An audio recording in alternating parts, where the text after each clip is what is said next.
Добре дојдовте во Дневникот на Телевизија Плюс. Најпрвин да ги видиме кратките најави, а потоа се враќаме со останатите содржини. Училиштата обезбедија превоз за учениците. И покрај пандемијата, пензионерите имаа успешна година. Кошаркарите поразени од МЗТ на домашен терен.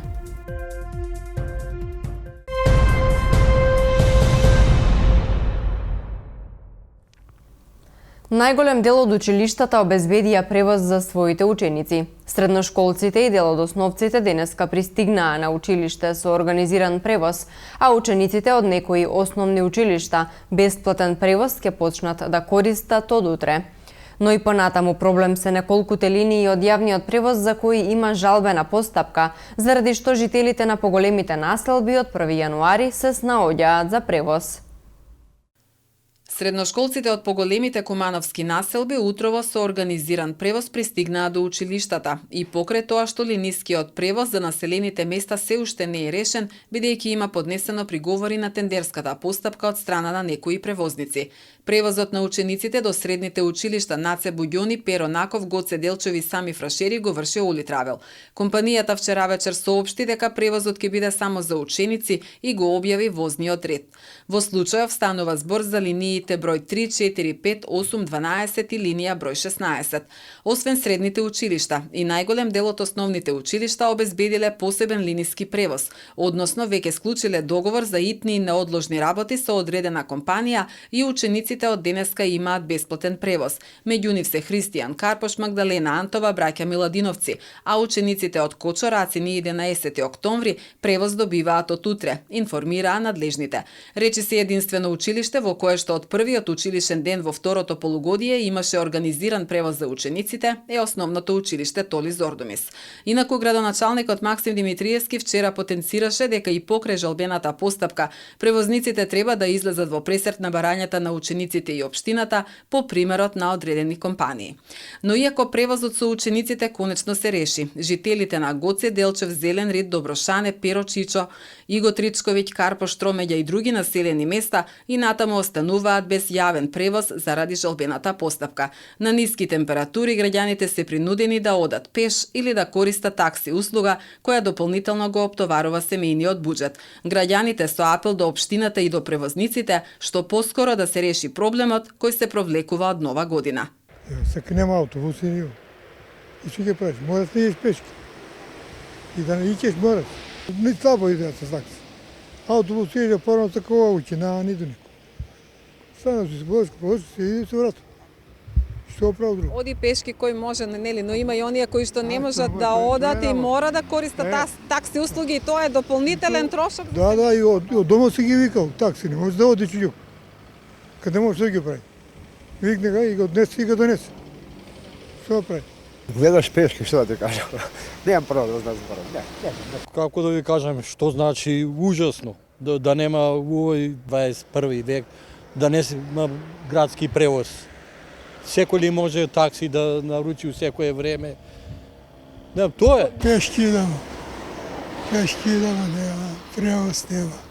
Тамо овој нов пут што правија, треба да на автобус да се пушти.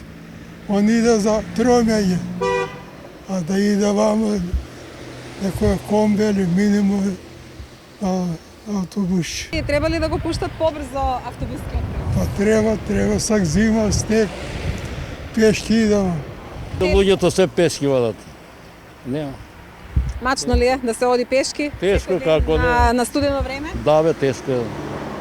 Кој би бил вашиот? Школа од пешки се и треба проблеми да решат за народот. Мачно е, тешко е. Што да правиме? Од 1 февруари профункционираа 15 линии од градскиот превоз за кои немаше поднесено жалби од фирмите кои аплицирале на тендерот на општина Куманово. За линиите за кои има поднесено жалби се чека да одлучи второстепената комисија во ресорното Министерство за транспорт и врски и додека се чека одговор, граѓаните остануваат без превоз. МВР соопшти дека вчера вечер во 19 часот на граничниот премин Табановце, полициски службеници од Оделот за криминалистичка полиција, сектор за недозволена трговија со дрога, оружје и опасни материи, лишиле од слобода две лица, 31 годишен жител на село Никиштани, Скопско и 18 годишен државјанин на Република Хрватска, со што е пресечен меѓународен транспорт на хероин наменет за Хрватска.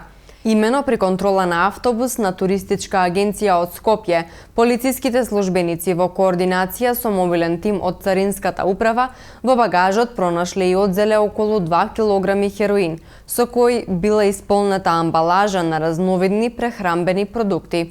По преземени дополнителни мерки и оперативни проверки, утврдено е дека македонскиот државјанин е сторител на кривичното дело по член 215 од Кривичниот законник и против него денеска СВР Куманово до надлежното обвинителство ќе поднесе кривична пријава.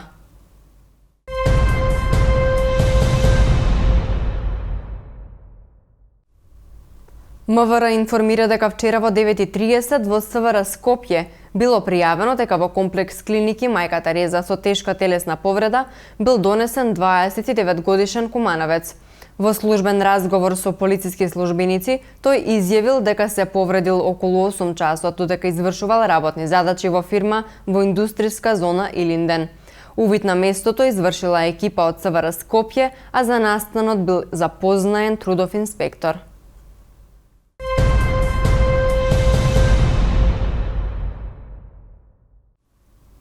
И покрај ковид протоколите и ограничувањата, кумановските пензионери се задоволни од програмата која што беше реализирана лани. Укажуваат дека дел од настаните не се одржаа, но сепак поделени се ваучери на членови со ниски примања, еднократна помош на загрозени пензионери, а се одржаа и дел од спортските и културните настани. За оваа година најавуваат побогата програма доколку дозволи здравствената состојба.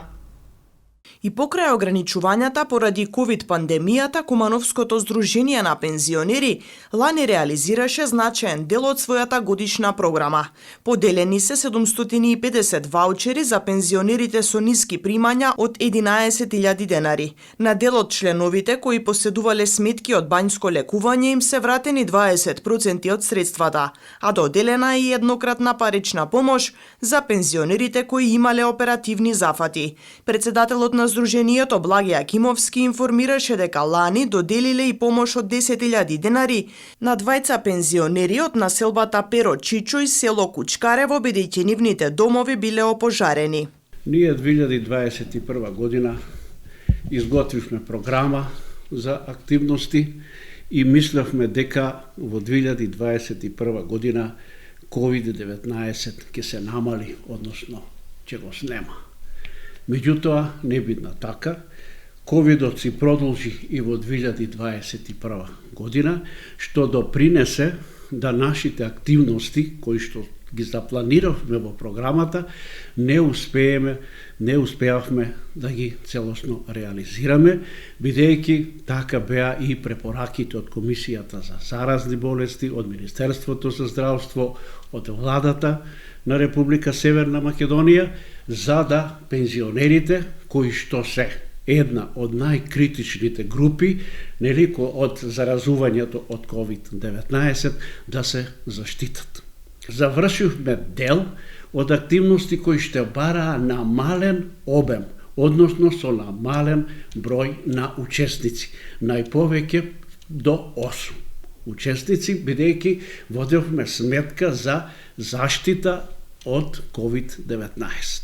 Во тие рамки во Куманово го организиравме општинскиот надпревар спортски, па најдобрите од тоа го направивме на регионално, исто така Куманово беше домаќин на регионалните спортски надпревари. Најдобрите од тие спортски надпревари беше Куманово и се здоби, односно се стекна со право да учествува на републичките спортски пензионерски игри, кои што се организираа во Велес на 29 септември и каде што Куманово стана, еве ги пехарите зад вас, каде што стана севкупен победник на републичките спортски и го освои преодниот и пехарот за прво место. Исто така, тоа е спортски дел и културен, имавме регионална средба на игри, ора и песни во Куманово и после бевме и во Скопје на републичките републичката средби на ора, игре и песни. Тие се бевме и во Лесковац на нивниот меѓународен фолклорен фестивал со наша играорна група и оркестар. И тоа е отприлике до некаде што можевме да ги завршиме. Од предвидените поради ковид протоколите не беа реализирани манифестациите Шегови на разгледница која традиционално се одржуваше по повод 1 април, денот на шегата, мајските ракувања во чест на Свети Кирил и Методи, потоа хоровите пеат и Куманово во срцето кој е во чест на 11 ноември, денот на ослободување на Куманово. Од Сдруженијето најавуваат доколку дозволи здравствената состојба, годинава програмата да биде многу побогата. Согласно вчерашните податоци од Институтот за јавно здравје во последните 24 часа, направени се 4667 тестови, а регистрирани се 1543 нови случаи на COVID-19. Од нив 81 новозаболено лице од Куманово. Од вкупниот број на позитивни регистрирани се 220 реинфекции и една втора реинфекција. Евидентирани се околу 2000 оздравени пациенти, од кои 56 се кумановци. Во вчерашниот билтен беа регистрирани и 18 починати лица, меѓу нив и граѓанин на Куманово на 83 годишна возраст. Согласно регистарот на умрени лица со диагноза COVID-19 од мој термин, пријавени се дополнително 8 починати лица. Бројот на активни случаи во државата изнесува 14336, а во Куманово се 610.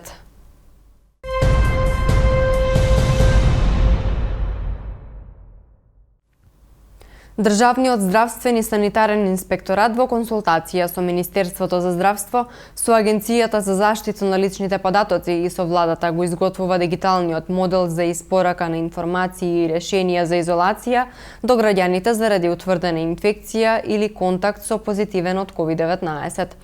Моделот подразбира дека секој граѓанин кој има потреба да дојде до сопственото решение ќе има пристап преку веб страница единствено до своето решение за изолација без да има увид во податоците на другите граѓани на кои им е издадено решение за изолација.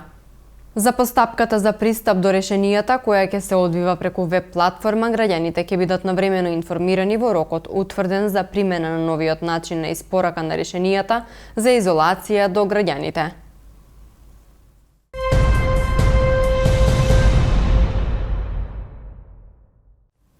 Кошаркарите забележаа нов пораз овој пат на домашен терен против екипата на МЗТ Скопје во домашната прва лига. Во дуел со бројни пресврти на крај како победник излезе гостинската екипа. Кошаркарите на МЗТ Скопје славеа во Куманово со резултат 70-65. Иако имаа минус 10 поени во последната четвртина, на нешто повеќе од 4 минути на крајот кошаркарите на МЗТ Скопје Аеродром стигнаа до планираната победа на гостувањето во Куманово. Кумановци ја добија првата четвртина со 18 наспроти 16, но не требаше да помине многу време, не цели 2 минути од втората, за гостите од Скопје да го преземат водството. На полувреме Кумановци заминаа со минимално водство 31-30. Дејвис, Ракиќ и Николов ги вратија металците во игра 62-65, но серијата не застана тука. МЗТ Скопје Аеродром ја продолжи серијата на 11-0 за ново нивно водство 66-65 кое стоеше на семафорот на 1 минута и 46 секунди до крајот. Николов и Милошевиќ ги казнија сите пропусти на домаќините во последните 5 минути од играта. Најдобар кај МЗТ беше Хуан Дејвис со 17 поени, пред Бојан Крстевски со 15 поени, двоцифрени беа уште и Робев 11 и Рикиќ 10. Кај Куманово, Абром финишираше со 18 пред Зивчевиќ со 16 поени. Председателката на Советот на општина Куманово и раководителот на секторот за образование денеска одржаа работна средба со професорот Филип Петровски и членовите на оркестарот при гимназијата Гоце Делчев. На средбата се дискутираше за предстојните музички манифестации во градот, а членовите на овој оркестар имаа можност да ги презентираат своите идеи и искуството стекнато од досегашните 9 настапи. На денешната работна средба беше најавена и организација од нивна страна за одбележување на Свети Трифун.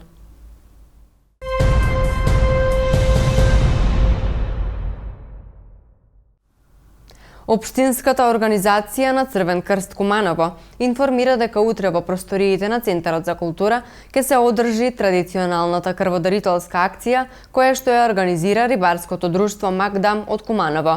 Акцијата ќе започне во 10, ќе трае до 17 часот. Се покануваат сите заинтересирани крводарители доброволно да даруваат крв, а настанот ќе се реализира согласно здравствените протоколи.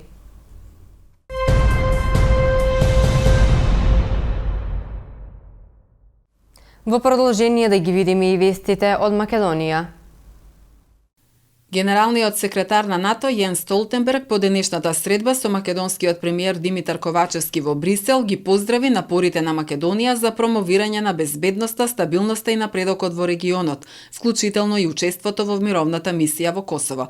На средбата било разговарано за безбедноста на Западен Балкан, како еден од главните приоритети на НАТО и ескалацијата на состојбата на границата меѓу Русија и Украина. Столтенберг рече дека алијансата ја гарантира безбедноста на Северна Македонија и дека го чува македонското небо. Ковачевски, кој е во прва официјална посета на Брисел по преземањето на премиерската функција, рече дека земјава како сојузник на НАТО се приклучува кон апелите до Русија за деескалација и за продолжување на дипломатскиот диалог. Целосно го поддржуваме суверенитетот и територијалниот интегритет на Украина во меѓународно признаените граници. Како сојузници сме силни, одлучни и обединети во нашата реакција, рече Ковачевски. Денеска Ковачевски ќе има средба и со председателот на Европскиот совет Шарл Мишел, како и со председателката на Европскиот парламент Роберта Мецола. Нема да се плаќа персонален данок во IT секторот од наредната година. Премиерот Димитар Ковачевски најави дека до 2023 година ќе се намали персоналниот данок од 10 на 0%, што ќе биде силен стимул за младите, што повеќе да се насочат кон овој сектор, каде од ден во ден се потребни се повеќе работници. IT секторот во Северна Македонија во последните години бележи постојан раст во однос на бројот на компании вработени, раст на извозот и на приходите. Нашите заложби насочени кон натамошно подобрување на условите за работа и растот на оваа индустрија ги преточивме во конкретни мерки на барање на секторот, рече Ковачевски денеска при посета на една стартап компанија.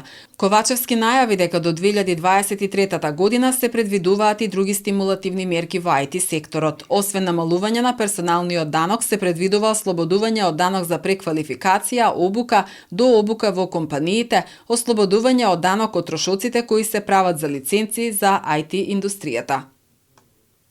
Забележана е појава на фалсификувани банкноти од 2000 денари, за што е известено и Министерството за внатрешни работи за преземање активности во негова надлежност, со цел да ги заштити граѓаните и правните лица. Народната банка укажува на начинот на кој може лесно да се провери дали станува збор за фалсификат, соопшти Народна банка. Појавениот тип на фалсификат е изработен на обична комерцијална двослојна хартија, која што при допир значително се разликува во дебелината, цврстината и еластичноста во однос на оригиналната хартија на која се изработуваат банкнотите. Покрај тоа, оригиналните банкноти содржат високо софистицирани заштитни елементи, според кои граѓаните може да направат разлика и да ја препознаат нивната автентичност, информира Народна банка. Председателството и Советот на Сојузот на синдикати на Македонија како највисоки тела на синдикатот утре од 13:30 до 14:30 ќе ја блокираат улицата пред седиштето на Организацијата на работодавачи во центарот на Скопје во знак на незадоволство од нивниот предлог за методологијата на минималната плата. Председателот на ССМ Дарко Димовски во изјава за МИА вели дека за нив е неприфатлив предлогот на работодавачите според кој минималната плата би изнесувала 16.164 денари. Министерството за труд и социјална политика информира дека денеска започна исплатата на правата од социјална, детска и цивилна заштита за месец јануари. Корисниците на парични права кои што поседуваат дебитна картичка ќе можат да подигнат готовина на банкоматите на банките да ги користат средствата за безготовински плаќања во продажната мрежа или преку електронско и мобилно банкарство од денеска 3 февруари. со цел да се избегне метеж пред банките и да се овозможи поголема заштита на корисниците на парична помош во услови на опасност од вирусот COVID-19 за корисниците кои не користат картички. Исплатата ќе се спроведе во 2 групи во сите отворени филијали и експозитори на банките, согласно со утврдениот распоред по азбучен ред, според првата буква од презимето.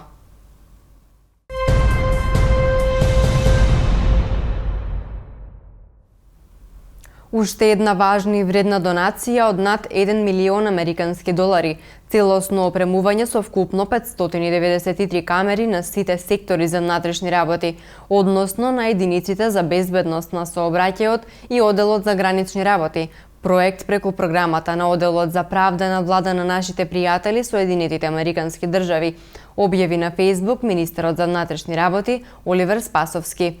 Денеска во просториите на мобилната единица за безбедност на патниот сообраќај на Петровец го заокруживме проектот Мобилен систем за снимање со камери, кои ќе ги користат полициските службеници што вршат контрола и регулирање на сообраќајот, напиша Спасовски.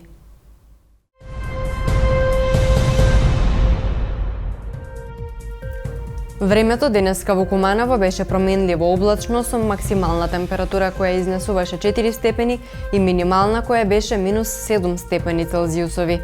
За утре метеоролозите најавуваат сончево време со температура која ќе се движи во интервал од минус 6 до 5 степени Целзиусови.